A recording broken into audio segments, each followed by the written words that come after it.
Economy in, we are witnessing the invisible relationship between science, technology, and society at work. So let's explore how science, technology, and society intersect in agriculture.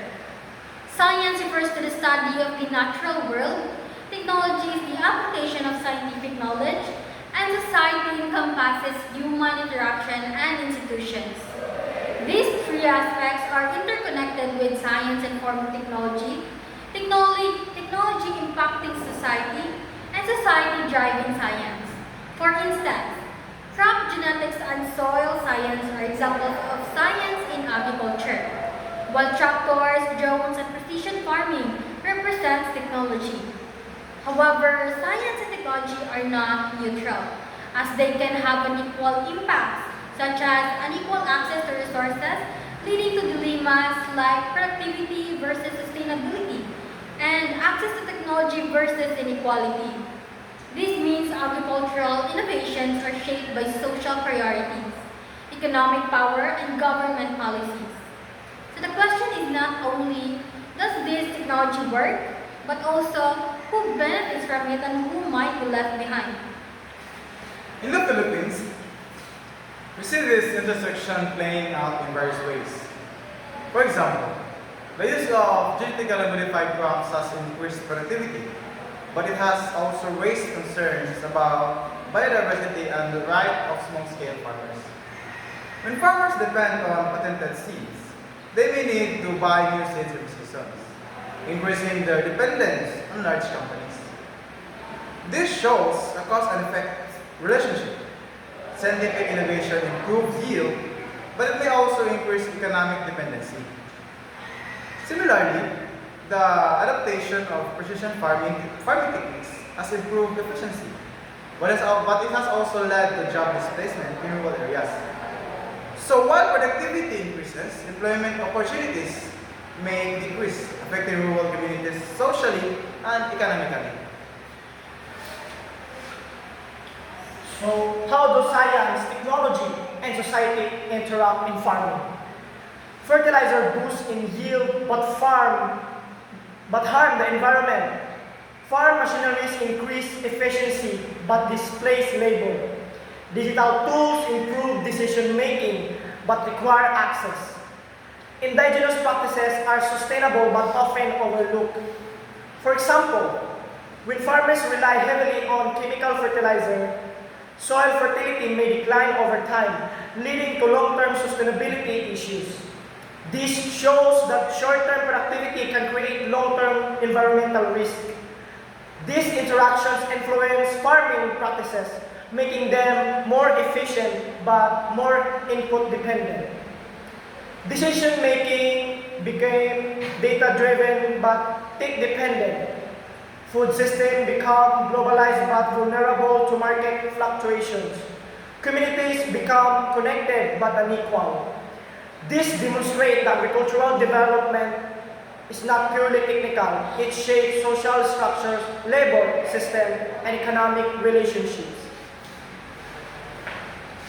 Let's take the example of the green revolution in the Philippines. The introduction of high-yielding varieties of rice and wheat led to increased productivity, but it also led to displacement of small-scale farmers and environmental degradation.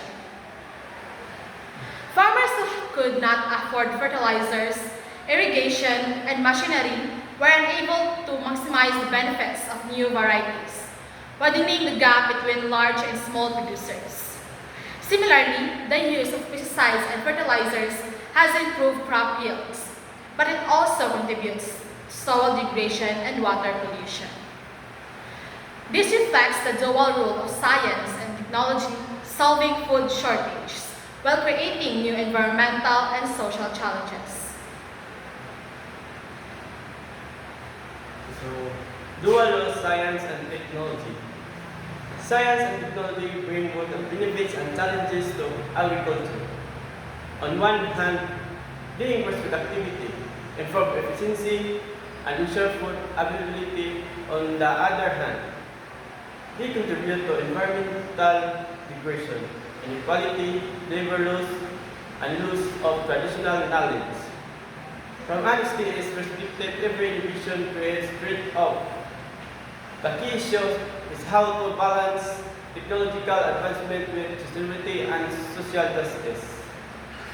For instance, the use of biotechnology has led to the development of drought-resistant crops, which can help improve food security in areas prone to drought.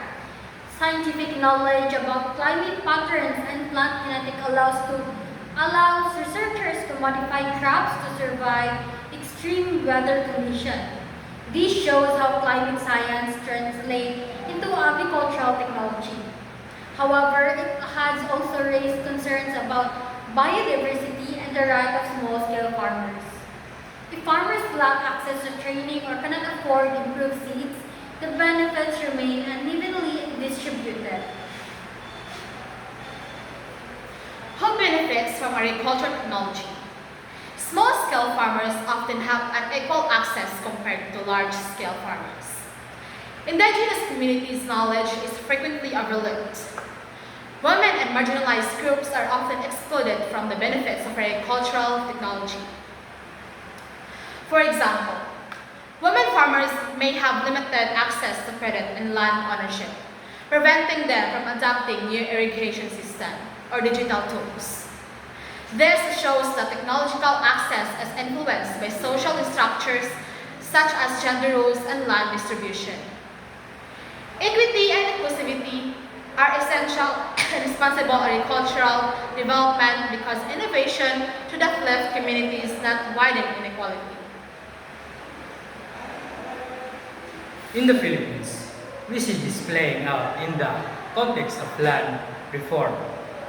Many small-scale farmers lack access to land, credit, and other resources, making it difficult for them to adopt a new technology and improve productivity. Without land security, farmers are less likely to invest in long-term technologies like irrigation or soil rehabilitation because the future benefits are uncertain. Similarly, indigenous communities often lack recognition of their rights to ancestral lands, making it difficult for them to benefit from agricultural development. This highlights that political and legal system influence who can participate in innovation. Climate smart agriculture involves adapting to climate change through scientific knowledge and technology, such as water efficient irrigation systems. Climate research identifies increased droughts and unpredictable rainfall. Scientists then recommend crop diversification, drought-resistant varieties, and efficient irrigation to reduce climate risks. This shows how scientific knowledge about climate change translates into practical agricultural strategies. However, limited understanding and access can lead to low adoption rates. When farmers do not clearly understand how these technologies work or how they reduce risks, they may hesitate to adopt them, especially if adoption requires financial investment. Limited public understanding creates uncertainty, and uncertainty increases resistance. Strategies to address this include training, accessible information, and collaboration, extension programs, community demonstration, and participatory research, where farmers and scientists work together, can improve knowledge sharing and increase trust. So overall, in the Philippines, climate-smart agriculture is being implemented through drought-resistant crops and water-efficient irrigation system, helping improve resilience to climate change.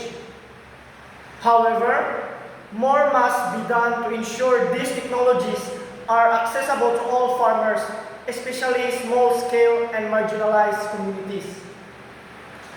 Because of the future agriculture will not be decided by technology alone, it will be decided by how responsibly and fairly we choose to use it.